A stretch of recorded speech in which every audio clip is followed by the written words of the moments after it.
J'ai jamais oublié ces récits que maman m'a relaté d'une de ses copines. Vous savez, les enfants, surtout les adolescents, quand ils ont entre 14, 15, 16 ans, ils pensent qu'ils ont une valeur spéciale. Cette jeune fille a grandi, ne se rendait pas compte de l'état de sa mère. Sa mère était brûlée, avec un visage, il n'y avait plus de cheveux, des dents comme ça. Et chaque fois que l'enfant arrivait à l'école, les amis se moquaient. Qui t'accompagne là? Vous savez, quand quelqu'un est brûlé. Et puis elle a appelé un jour sa maman et dit, maman, laisse les chauffeurs m'accompagner. Ne viens plus parce que chaque fois que tu viens, on se moque de moi. S'il te plaît. Si tu m'aimes, ne viens plus. Sa mère s'est mise simplement à pleurer. Quand elle a eu ses 17 ans, c'est une des tantes qui est venue lui dire, tu sais pourquoi maman est dans cet état? Quand tu avais 1 année et demie, tu t'es brûlé dans la case et personne n'osait aller. Maman est allée, elle t'a serré pour que tu ne sois pas brûlé. Et c'est elle qui a pris tout ça. Elle s'est mise à pleurer les soirs quand elle est rentrée. Elle dit, maman, tu m'accompagneras toujours à l'école. Les parents sont sacrés.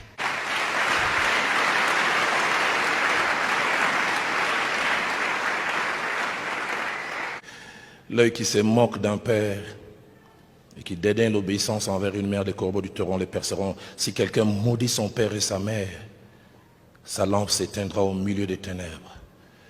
Matthieu 15, au verset 4, Jésus-Christ va ajouter, honore ton père et ta mère, car celui qui maudira son père sera puni de mort. Mort. Des fois, certains ne meurent pas spirituellement, mais vous mourrez par la qualité de vie. Plus rien ne va dans votre vie. Tu regardes papa et maman d'une certaine manière. Va faire ceci. La Bible dit les corbeaux les perceront. Qu'est-ce que cela veut dire? Tu perdras la vision sur les chemins de la vie. Tu marcheras comme un aveugle. Tu n'auras plus de sens de vision. Tu n'auras plus de direction. Faites attention au pareil. Aide-moi à dire encore à ton voisin, les parents sont sacrés.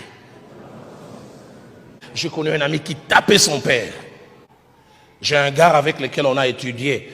On l'appelait Mystère Univers. 4e, 5e secondaire à l'Athénée de la Gombe. On faisait un concours, c'était le plus bel homme de l'école. Toutes les filles couraient derrière. Ce que nous ne savions pas, il habitait Matete. Les amis qui les connaissaient, ils savaient que son père avait 2 problèmes. Premièrement, c'était un homme petit de taille, très petit. Et deuxièmement, il était bossu. Avec des dents assez compliquées. Nous ne savions pas. J'oublie jamais un jour, alors que nous attendions le bus scolaire sur la place Royale, quelqu'un l'a vu, il a appelé, regarde ton père. Et puisqu'il y avait plusieurs filles, il a nié. C'est pas mon père, c'est notre oncle. Pourquoi? Parce que la valeur que les gens lui accordaient à l'école ne pouvait pas s'attacher au physique de cet homme. Si je dois dire que cet homme, petit de taille, bossu, à la denture comme ça, est mon père, je perdrais de la valeur. Et je ne suis pas étonné, j'ai retrouvé cet ami plus de 20 ans après, rien ne va dans sa vie. Aide-moi encore à dire à ton voisin, les parents sont sacrés. Quel que soit ton père et ta mère, honore. Sache valoriser. Je n'ai jamais été complexé par rapport à mes parents. Mon père parle un peu français, il a étudié. Ma mère, quand elle essaie, c'est la papa, c'est la baptême. Une fois, maman priait en français. J'ai dit, maman, prie en tété là, ou en swahili. J'ai dit, même Jésus doit avoir des problèmes aussi, elle est là.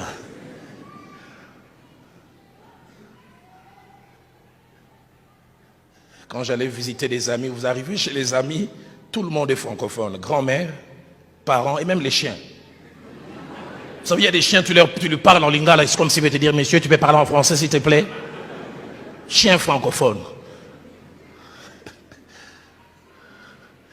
Et quand les amis arrivaient chez nous, ils voulaient parler à maman en français, j'ai dit, maman, c'est lingala, mais c'est ma mère. J'ai toujours été étonné en lisant Luc chapitre 2, verset 51. Jésus-Christ est allé avec ses parents à Jérusalem pour offrir. Et au retour, Jésus-Christ s'égare. Et ses parents sont en train de les rechercher. Et finalement, il les retrouve. Il lui pose la question, notre enfant, tu nous as mis dans le suspense. Il dit, je m'occupais des affaires de mon père, mais j'aime la suite. Jésus a voulu nous laisser un exemple comme enfant. La Bible dit, puis Jésus descendit avec eux à Nazareth et il leur était soumis. Soumis. Il s'est soumis aux parents. Il s'est mis sous leur autorité. Est-ce que tu es sur l'autorité des parents? Enfants, faisons attention aux parents et à la manière dont nous les traitons, car notre futur en dépend. Faisons très attention.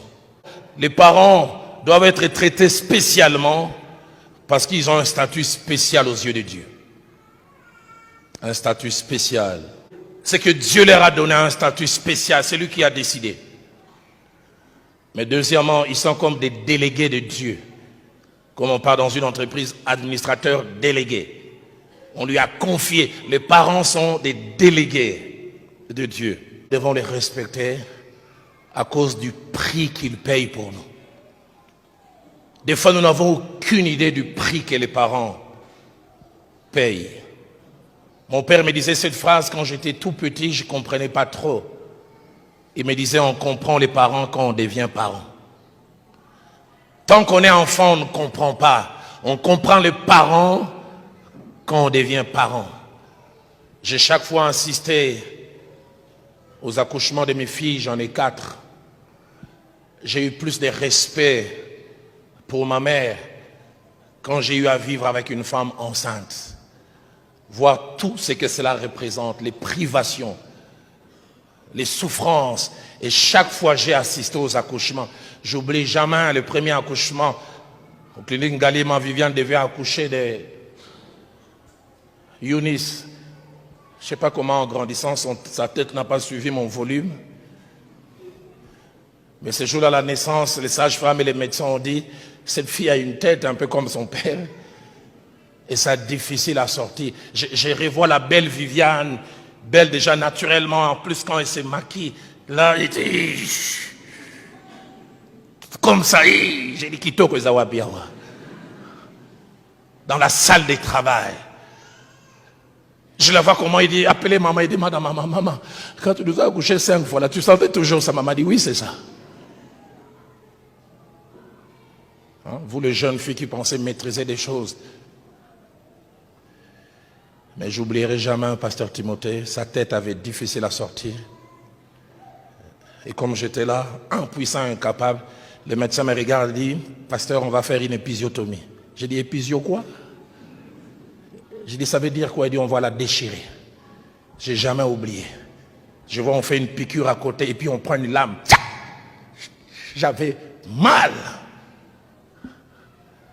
On a coupé, on a déchiré. Et la tête de Younis est sortie. Et j'ai dit, une telle personne, demain tu lui dis, va m'amener l'eau, elle fait.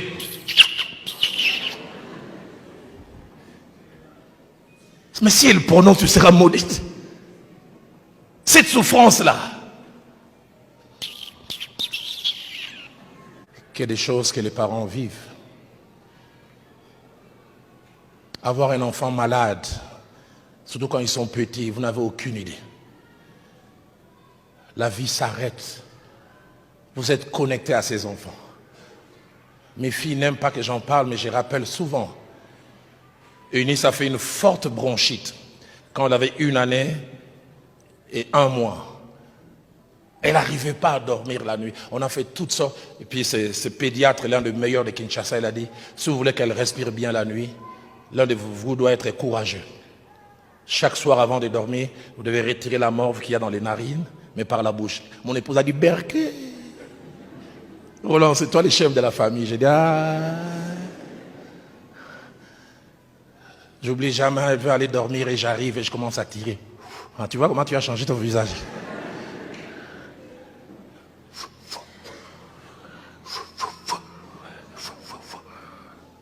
Je comprends pourquoi la Bible dit parents, enfants, honorez vos parents. La deuxième qui va bientôt se marier, elle aime jamais que je parle de ça. 1 année, je pensais, non, quelques mois, je pense, 10 ou 11 mois, elle fait une constipation durant 4 jours. Elle ne produit pas de sel. On donne tel produit, ça ne marche pas. On nous donne même des trucs indigènes, ça ne marche pas. J'oublie jamais cette maman avec laquelle nous habitions. Vous savez, ces vieilles dames, elles ont des des solutions. Pasteur prend un morceau de savon, place dans la voie anale et garde 5 minutes. Et puis quand tu enlèveras 5 minutes après, ça ne va pas tarder. J'ai placé 5 minutes. Aïe, j'oublierai jamais. Comme j'étais juste vers l'orifice. À peine j'enlève les doigts. Tout sur le visage. C'était comme la pâte d'arachide. J'ai enlevé ça en rigolant. C'est ça être parent.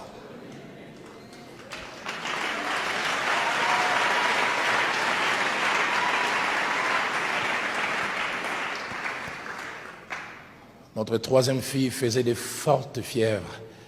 À cette époque, on parlait d'un phénomène à Kinshasa, kata-kata. Il semble qu'il y a un homme qui coupait les gens au milieu. Bon, ce phénomène, ça commence et ça finit sans qu'on sache comment. Ces jours-là, notre fille commence à faire des convulsions. J'essaie de démarrer la voiture, ça ne démarre pas. J'essaie de démarrer, ça ne démarre pas. J'ai dit à Viviane, toi reste, je prends la fille. J'ai marché au moins 30 minutes jusqu'au centre hospitalier de la Baule. Ce n'est quand je suis arrivé, les gens m'ont dit, toi tu as marché avec kata-kata. Quand ma fille va mourir, kata-kata ou pas, je dois y aller. C'est ça un parent. La Bible dit des parents, la mort agit en nous et la vie agit en vous. Les temps me manqueraient de parler de cet entretien que j'ai eu avec mon père. J'ai grandissé, je ne comprenais pas. Et puis quand j'ai eu mes 3 premières filles, très exigeantes, à la rentrée, moi je dois avoir telle chaussure, moi je vais Jordan Air, Nike tel. Les enfants, qu'est-ce qu'ils sont exigeants. Et puis je me suis arrêté. Et j'ai pensé, mon père, depuis toutes ces années que je l'ai connu, il n'a été que directeur d'école primaire. Très longtemps enseignant, je me dis, je l'ai appelé au téléphone, je lui ai dit, papa, toutes ces années où tu étais enseignant, tu touchais au maximum combien? D'ici, on met en dollars 150. Quand je suis directeur, c'est arrivé à 250. Puis je me suis arrêté, mais je dis, mon frère et moi, on a étudié au collège Boboto à Kinshasa. Ma soeur et mes 3 autres frères à l'Athénée. Comment tu faisais pour payer les Minerval? Parce que je sais que ça devait être très très cher. Et puis papa, je me souviens comment on était exigeant à la rentrée. Il y a cette marque, vous ne connaissez pas. Il y a une marque à l'époque, marque Kelm. Tous on voulait les ketch Kelm. D'origine espagnole. Si tu n'as pas les Kelm, tu es... Et on exigeait. Et je me souviens, on achetait ça, l'équivalent de 40-45 $. Et nous 4, on était en Kelm. J'ai dit, papa, comment tu faisais? Il a simplement baissé la tête. Il dit, à part le fait d'enseigner, je faisais 2 autres choses. Je faisais les répétiteurs dans 4 familles et je faisais les domestiques 2 fois chez des sujets blancs. J'ai serré mon père dans mes bras, j'ai dit, papa, merci. Je ne savais pas que tu payais un prix aussi fort. Et je me suis souvenu d'un jour où on devait me donner un abonnement, on devait payer pour moi l'abonnement scolaire. J'ai exigé, papa, je dois avoir l'abonnement scolaire. Et je n'ai jamais oublié. J'ai entendu mon père dire à ma mère Cécile, tous ces mois, j'irai au travail à pied pour que Roland ait un abonnement scolaire. J'oublie jamais, à l'époque à Kinshasa, il y avait 11 lignes de bus sur Traz, de la ligne 1 à la ligne 10. Et ceux qui marchaient à pied, on disait qu'ils prenaient la ligne 11. Et ce jour-là, alors que je suis dans le bus scolaire, on a traversé, quelqu'un a vu mon père, il a dit, oh Roland, ton papa prend la ligne 11. Papa a pris la ligne 11 pour que moi je prenne la ligne 10.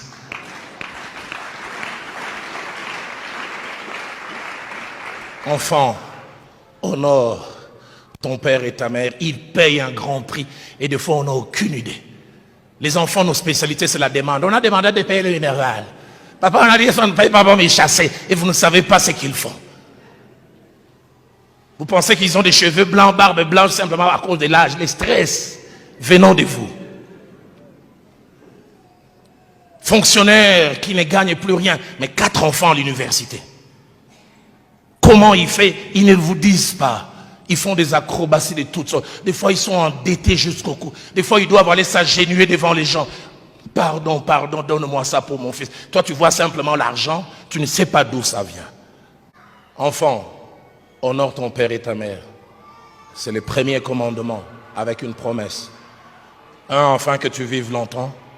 Et 2, que tu sois heureux sur la terre. On va baisser nos têtes dans la prière.